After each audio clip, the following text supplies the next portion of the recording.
हिंदी में यूपीएससी की तैयारी से संबंधित प्रोग्राम्स को देखने के लिए सब्सक्राइब करें study IQ IAS Hindi. Hello दोस्तों, स्वागत है आप सबका स्टडी IQ IAS हिंदी में। और बहुत दिनों से हिंदी साहित्य से जुड़ा कुछ वीडियोस में नहीं ला पा रहा था, पर मेरी पूरी कोशिश थी कि जैसे मैं रिज्यूम करूं तो उन विषयों पे ज्यादा बात करूं जिन पे हिंदी साहित्य में अक्सर प्रश्न पूछा जाता है। तो आपने थंबनेल से देख के समझ लिया होगा कि हिंदी साहित्य में जो आदिकाल है और आदिकाल का एक महत्वपूर्ण अंश है रासो साहित्य। आज हम उस पर बात करेंगे। पहले तो बात करेंगे उसका नाम रासो साहित्य कैसे पड़ा, या विद्वानों का क्या मत है कि ये रासो का जो कंक्लूजन है कि रासो सबके आगे जुड़ा, वो ये रास शब्द कहां से आया, रासो शब्द कहां से आया, इस पे बात करेंगे। और साथ में हम बात करेंगे कि जो पृथ्वीराज रासो को एक महाकाव्य कहा जाता है, क्या वास्तविकता में ये महाकाव्यता की जो कसौटी होती है उस पर खड़ा उतरता है। हम इस पे आज बात करेंगे, ठीक है। तो आदिकाल रासो साहित्य की बात करेंगे। मैं बताता चलूं कि हिंदी साहित्य वैकल्पिक विषय का जो मई बैच है वो 14 मई को उसमें एडमिशन क्लोज हो रहे हैं, ठीक है। 14 मई को उसमें क्या हो रहा है, एडमिशन क्लोज हो रहे हैं। तो अगर आप हिंदी साहित्य के इस बैच से जुड़ना चाहते हैं तो आपको क्या करना है, या तो नीचे लिंक पे क्लिक कर दीजिए, या तो आप studiiq.com पे जाके हिंदी साहित्य वैकल्पिक विषय को चुन सकते हैं। ध्यान रखिएगा, ये भक्ति काल से शुरू हो रहा है, जिसको गोल्डन पीरियड हिंदी लिटरेचर का कहा जाता है। और एक बात, यहाँ पे कोड लिखा हुआ है विकास लाइव। स्टडी IQ के हर कोर्स के लिए आप इस कोड का प्रयोग कर सकते हैं, इस कोड का इस्तेमाल कर सकते हैं, ठीक है। चलिए बात की जाए रासो काव्य धारा। तो रासो शब्द की उत्पत्ति कहां से हुई है, ठीक है। और बहुत सारे लोग, किसी ने रासक बोला, किसी ने रासु यज्ञ बोला, किसी ने कहा राजस्थानी रास से जुड़ा हुआ है, बहुत सारे बिंदु हैं, हम इस पर बात कर लेते हैं, ठीक है। गार्सा द तासी पहले व्यक्ति जिन्होंने क्या कहते हैं फ्रेंच लैंग्वेज में हिंदी साहित्य का इतिहास लिखा। बहुत ज्यादा क्रेडिट जाता है इनको, यद्यपि इतिहास उतने बेहतर तरीके से नहीं लिखा, लेकिन लिखा, ठीक है। तो इन्होंने कहा कि रासो का मूल शब्द क्या है। इन्होंने बोला कि रासु यज्ञ से या वीरता से इसका उत्पन्न हुआ है रासो शब्द। राजसू यज्ञ से रासो शब्द आया है, यह मानना किसका है, गार्सा द तासी का।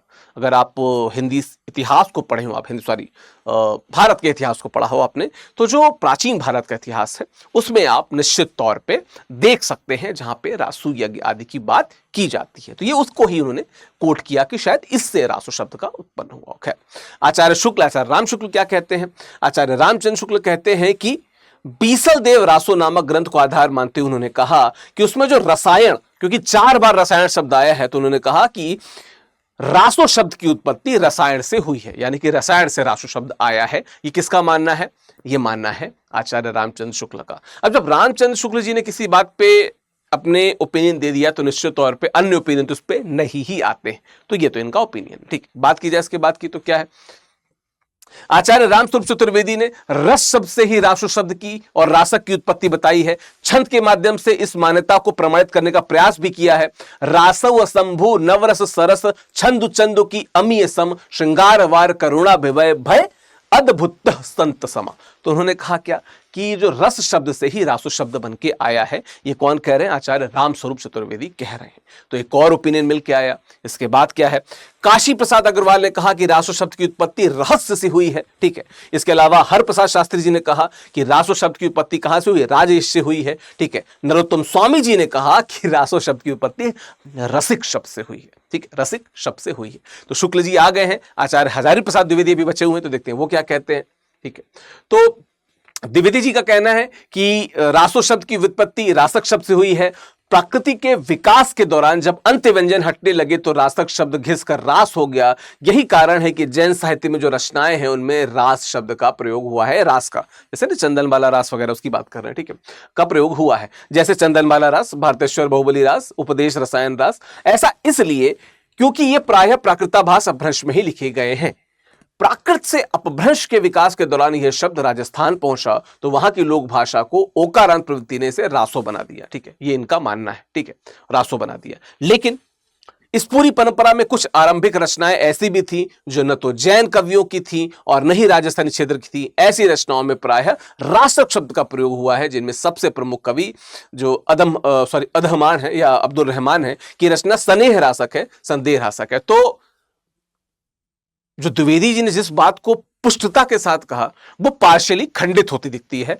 लेकिन अगर आपसे कोई पूछे कि रासो शब्द का आपको क्या अर्थ निकलता है? तो जो सबसे कॉमन मुझे लगता है यहाँ पे जो रस शब्द से उत्पत्ति मानी गई थी आचार्य रामस्वरूप चतुर्वेदी, मुझे भी ऐसा लगता है कि ये कहीं ना कहीं रस शब्द से निकला हुआ साहित्य, जिसे हम रासो साहित्य कहते हैं। ठीक है, विभिन्न प्रकार के रासों की बात हो रही। ठीक है, चलिए, ये बात हुई कि उत्पत्ति कहां से हुई है।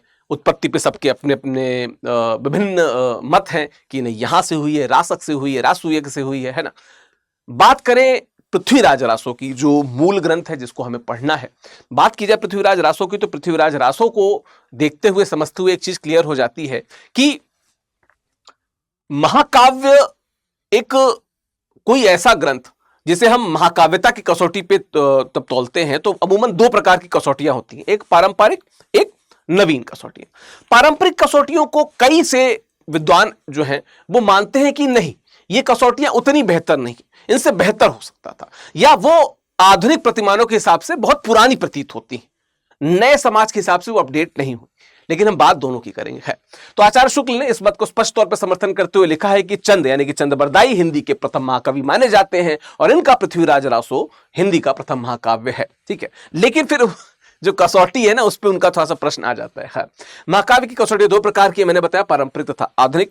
पारंपरिक कसौटियों के अंतर्गत माना जाता है कि महाकाव्य का नायक धीरोदात्त उच्च कुल का होना चाहिए, रचना में वीर, श्रृंगार या शांत में कोई एक अंगिरस होना चाहिए, कम से कम 8 या अधिक सर्ग होने चाहिए, छंदों का वैविध्य होना चाहिए, 4 पुरुषार्थों का वर्णन होना चाहिए, मंगलाचरण होना चाहिए, सज्जन प्रशंसा दुर्जन निंदा जैसे पक्ष भी होने चाहिए।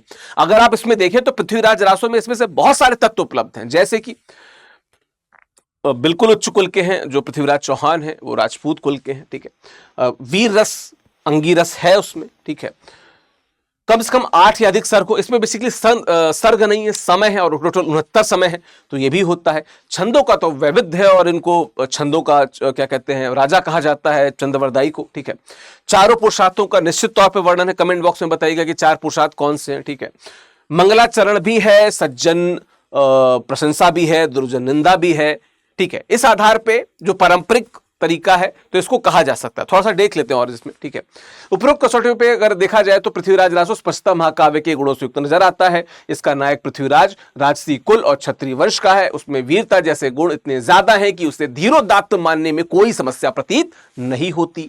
और क्या है, संयोगिता से विवाह भी उसकी काम वासना से नहीं बल्कि संयोगिता द्वारा उसकी मूर्ति को वरमाला पहना देने से उत्पन्न वीरोचित दायित्वशीलता का परिणाम बताया गया है।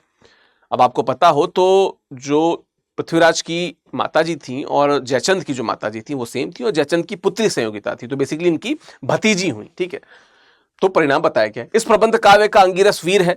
रचना के अधिकांश प्रसंग तो वीरता की अनुभूति कराते ही हैं, इसकी परिणति भी वीरता का गहरा प्रभाव छोड़ती है। जब पृथ्वीराज चौहान जो है वो चंद्रवरदाई का संकेत समझकर कि 4 बांस 24 गज अंगुल अष्टप्रमाणता ऊपर सुल्तान है, मत चूके चौहान समझकर अपने अचूक निशाने से गौरी को मारता है, और दोनों मित्र दुश्मन के हाथों न मरने की जिद ठाने हुए एक दूसरे के पेट में कटार घोंप के आत्मोत्सर्ग कर देते हैं। तो यहां पे वीरता दिख रही है।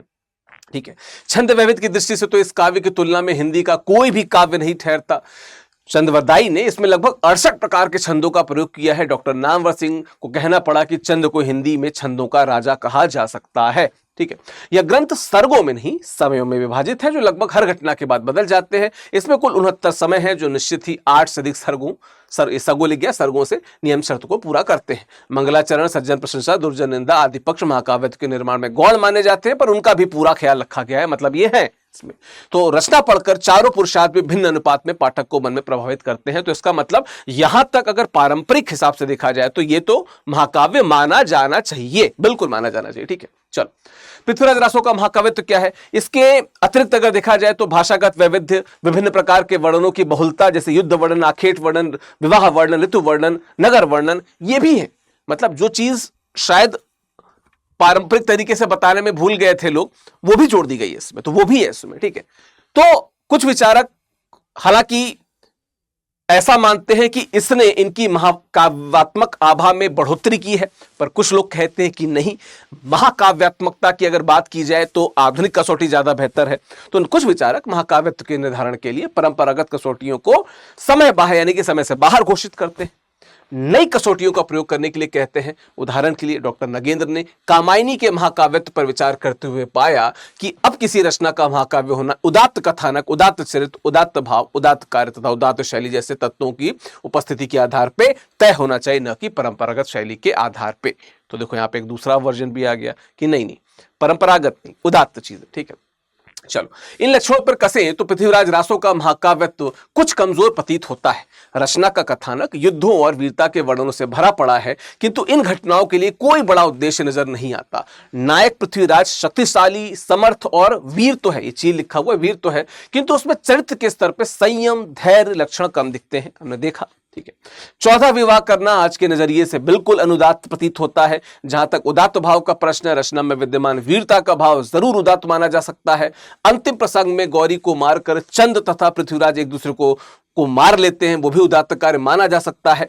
जहां तक शैली का प्रश्न है, वह सामान्य से बेहतर है। छंद, अलंकार और कथानक रूढ़ी से तत्वों से बेहतर प्रयोग हुआ है, किंतु भाषा का व्याकरणिक पक्ष कमजोर है।